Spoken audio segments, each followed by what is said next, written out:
লা লিগায় নিজেদের সবশেষ ম্যাচে ভ্যালেন্সিয়ার গোলরক্ষক স্তোলে দিমিত্রিয়েভস্কিকে ম্যাচের ৭৯তম মিনিটে আঘাত করেন রিয়াল মাদ্রিদের ব্রাজিলিয়ান তারকা ভিনিসিয়াস জুনিয়র।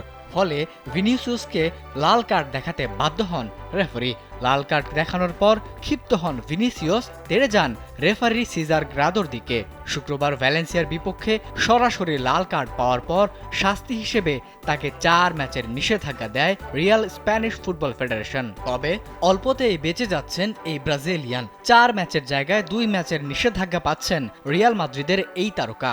এদিকে ২ ম্যাচের নিষেধাজ্ঞা পেলেও স্প্যানিশ সুপার কাপ খেলতে পারবেন ভিনি। স্যান্ডেলিনা সো, রূপচর্চায় আভিজাত্য। ব্রাজিলিয়ান এই তারকা এখন রিয়াল মাদ্রিদের পরবর্তী ম্যাচে বৃহস্পতিবার সৌদি আরবের রিয়াদে মালোর্কার বিপক্ষে স্প্যানিশ সুপার কাপের সেমিফাইনালে খেলতে পারবেন। তবে লা লিগায় তিনি পরবর্তী দুটি ম্যাচে লাস পালমাস ও রিয়াল ভায়াদোলিদের বিপক্ষে খেলতে পারবেন না। এই শাস্তি ভিনিসিয়াসের জন্য বড় এক ধাক্কা হলেও সুপার কাপে তার উপস্থিতি রিয়াল মাদ্রিদের জন্য আশার খবর। তবে অনেকের মতে ভিনির শাস্তি কম হয়ে গেছে, যদিও ভিনিসিয়াস নিজেও ম্যাচ শেষে তার আচরণের জন্য দুঃখ প্রকাশ করেন। অন্যদিকে ঘটনার পর রিয়াল মাদ্রিদের কোচ কার্লো আনচেলত্তি বলেন, ভিনিসিয়াসের লাল কার্ডটি সঠিক ছিল না এবং তারা এ বিষয়ে আপিল করবেন।